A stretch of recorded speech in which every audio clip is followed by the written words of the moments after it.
living in California for a couple different times. I moved to Austin, Texas with my then husband, and we were there for several years, and we found out that my firstborn nephew and his wife at the time were having a lot of difficult problems with drinking and drugs. And they had a daughter, and she was 4 at the time when we found this out. She came to visit with us, and we had a great time. Then we learned some devastating stuff that she was being exposed to. So I reached out to her mother and asked if she could come and stay with us for a while. Long story short, she's been with us for 10 years. We were granted full custody of her when she was 4 years old, and she's now 15. But she's an amazing young lady. That nurture versus nature is absolutely spot on. She is very smart, she is loving and empathetic, and just an overall good kid. So her dad, my ex-husband, actually lives in California now. So since she was 8, she's been flying back and forth alone to see him a couple times a year, and they have a great relationship, and we still maintain a good relationship. But my one true person that I get bounced off stuff to is my current fiance, and we've been together 8 years, and he's amazing. My biggest influencers are my amazing friends that live all across the country. We all met over 20 years ago. We all worked at the same company, but since 2004, we have been going on trips twice a year, and we go to different cities all around, sometimes Mexico. And there's anywhere from 6 to 12 of us that get together, and we are adamant because we need that girl time. Even though I was only a B cup, an A, 30, whatever B cup, they would always call me Boobylicious or Bobbi Jo. And so it was a big running joke. So when we went on our trips, they're like, is Bobbi Jo coming out? We got to see what we're going to wear. So at a time, about 5 years ago, I was like, I need to step up. I need to maintain that status. They can't be calling me Boobylicious with that. So I just, talked it over with Eric, my fiance, and he's like, do what you want to do. It's whatever. And now he's like, I didn't realize how bad it really was until I seen what Dr. B did for you. And I was like, yeah. So it was odd because I did not have biological children, so there should have been no real reason, but I did have hormonal imbalances, so I had a lot of inflation and deflation every month. And because of that, those girls just did not hold up well, which was unfortunate because I took good care of them. I have a wonderful relationship with Eric, and I want to maintain how amazing he feels that I look. He's okay with however or whatever, but to me, I want to give him the best of me. So that was really my big driver, that I needed to do something just to, I don't know. He wasn't dissatisfied, but now he's even more satisfied. I specifically did not have any type of plastic surgery for any part of the body when I was younger because I thought it was a waste of time and money because I did have an amazing physical features. And I hated really to see younger other women that had the same amazingness not loving that. And so they would go and do all this surgery. So I really took that into consideration. I wanted to do it when it was right for me and where I was mature enough to understand the decision. When I met with Dr. Burgdorf and his staff, I just immediately felt comfortable. I just really enjoyed them. I liked their office itself, the atmosphere, and then speaking with Dr. Burgdorf, I had zero apprehension after meeting with him. At first, I didn't understand why he was asking me some of the questions, But then after I left and I was replaying what was saying to him and what he was asking me, I realized that he literally was listening to what I was saying. He picked up on some things that could have been interpreted as maybe I had some mental depression or body dysmorphia. And without him saying and literally saying those words, he just responded with additional questions that flushed that out without making me feel uncomfortable. Two of my very close friends and colleagues had breast augmentation done as well years ago. And one of my friends is interested in having it done since I've had mine done. And she asked the cost. And she's like, no way, that's it? And I said, yeah, that was it. And my other two friends were like, that's all you paid? And I was like, yeah. It's not as expensive as I thought it was. I will give you a comparison. Cool sculpting. So I had cool sculpting done 3 years ago. I was there for an entire 8 hours. Like I did here, I did here, I did here, 8 hours. It wasn't painful. I did inside the thighs. That costs just as much as what I paid for this. And this is major surgery. So to me, it was a no-brainer. The other thing that was really important to me too is Dr. Burgdorf, when I said, I think I need a lift and inflation, he took the time to really look and he goes, I don't think you need the lift.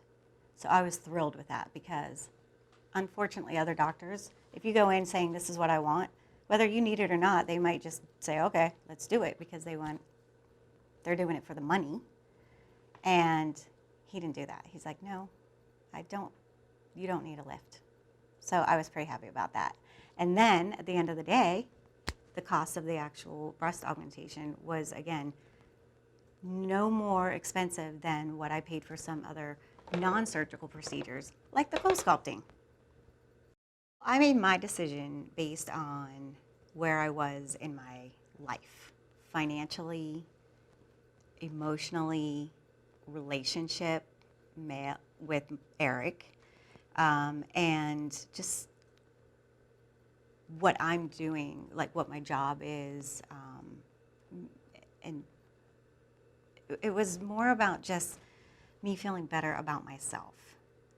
And that is an unknown, that answer is going to be different for everybody. But I think it's extremely important that everybody makes that decision based on how they want to feel, and not just on how they want to look, and not compare themselves to other people. This wasn't about me looking better for somebody else, for other people to look at me. It was about, I want to look in the mirror and feel good about myself. I want my husband, fiance, to look at me and feel good about who he's with. So from an emotional standpoint, I was there, and like I said, I started thinking about it 5 years ago. It wasn't like I thought about it all the time. It didn't bother me that bad. Then it just became the time, and I was ready to make a change. I was so comfortable, and I did. I scheduled my appointment that day for, I think, 3 weeks out. They sent me a packet, which had his book in it and some information about him being on the doctors. And I love the doctors, so I'm like, if they have him on, Travis is the man. So he wouldn't have anybody on that didn't have an awesome reputation. So the morning of, it was easy peasy. Like, just got up, showered. I didn't want to not wear makeup because it is Dr. B. But, you know, I'm going into, I just woke up and went to the hospital 2 hours before the surgery and, you know, just waited for the nurses to come in and do their thing. I wasn't nervous at all. I'm just not a nervous person when it comes to really anything. Eric was in the room with me when Dr. Burgdorf came in and did his markings and so forth, and he's Eric's and Dr. Burgdorf reiterated, okay, so we just want to go like a B, a small C. And Eric's in the background going, literally right behind him, no, make it like a bigger C, close to a D. And I was like, don't you dare. Because again, that's not, I want natural. So that was it. And then the anesthesiologist came in, asked a couple questions. And then they came in and, I don't know, started with some meds. And I remember being rolled out into the hallway, and that's all I remember. Nothing. And then when I woke up, I felt great. I had no pain, no nothing. I was a little groggy, but it was fine. I didn't have any issues. And I think the surgery took like a half an hour. He told me, he's like, it'll be 30 minutes. My surgery was at 9, I think. I was home by 10 a.m. Yeah. Yeah, it was really, really fast. And the recovery was no big deal. What I was a little bit weirded out about was, and he warned me, he's like, they're going to be high. And I said, I don't want them to be high. He goes, well, they're going to be high. In reality, they weren't. But you know what was that kind of led me to think that they were, was the padding that they had me underneath when I went home, and I couldn't take it off for a couple days. But then when I did, I was like, oh, look at that. So I didn't have any issues going home. I didn't have any issues even 2 to 3 weeks afterwards. I had a follow-up appointment 3 weeks later. And in between, his nurse gave me her cell phone number to call or text her if anything was weird. And I did have something a little bit weird. It was, it just felt like there was a rolling, hard, like cord just under here. And it was tender. And she explained to me, oh yeah, that's actually normal. Your body is transitioning and moving some things around. Just massage it a little bit, and I followed her advice. And by the time I went back to see Dr. Burgdorf for my first follow-up, all of the stitches had already dissolved except for one. And I don't know how he saw it, but he did, and he plucked it out and told me, continue to massage. And then we talked about, okay, now what can I do with my face? Before I had the augmentation done, like I said, I was smaller, but I did not go bigger. I told Dr. Burgdorf, I just want inflation. That's it. Because I liked not having to wear a bra. I liked being able to wear lacy type bras that my friends who are big just because that's how they were born are always jealous of me and going, gosh, I wish I could do that, So I liked just wearing whatever I wanted to wear and when I wanted to wear it. And I didn't want to go any bigger to stop that, but they needed to look better. So now I'm pretty much wearing my same clothes. I did wear a shirt last week when I went out, and I didn't realize until I was literally out. And I was like, you know what? This doesn't fit anymore, because it was not moving properly, and it was very uncomfortable. So I do have to take more time to really notice what I'm wearing on top, because, yeah, they are bigger.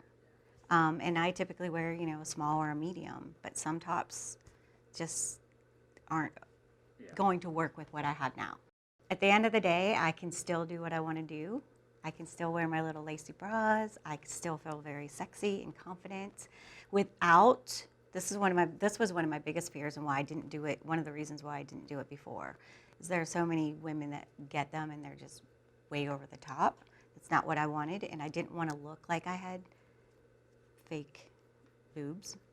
I wanted to look very natural, which is what Dr. Burgdorf gave me. I don't want to be a spectacle. I just want people to look at me and be like, oh, she looks great. And by the way, I get a lot of those lately.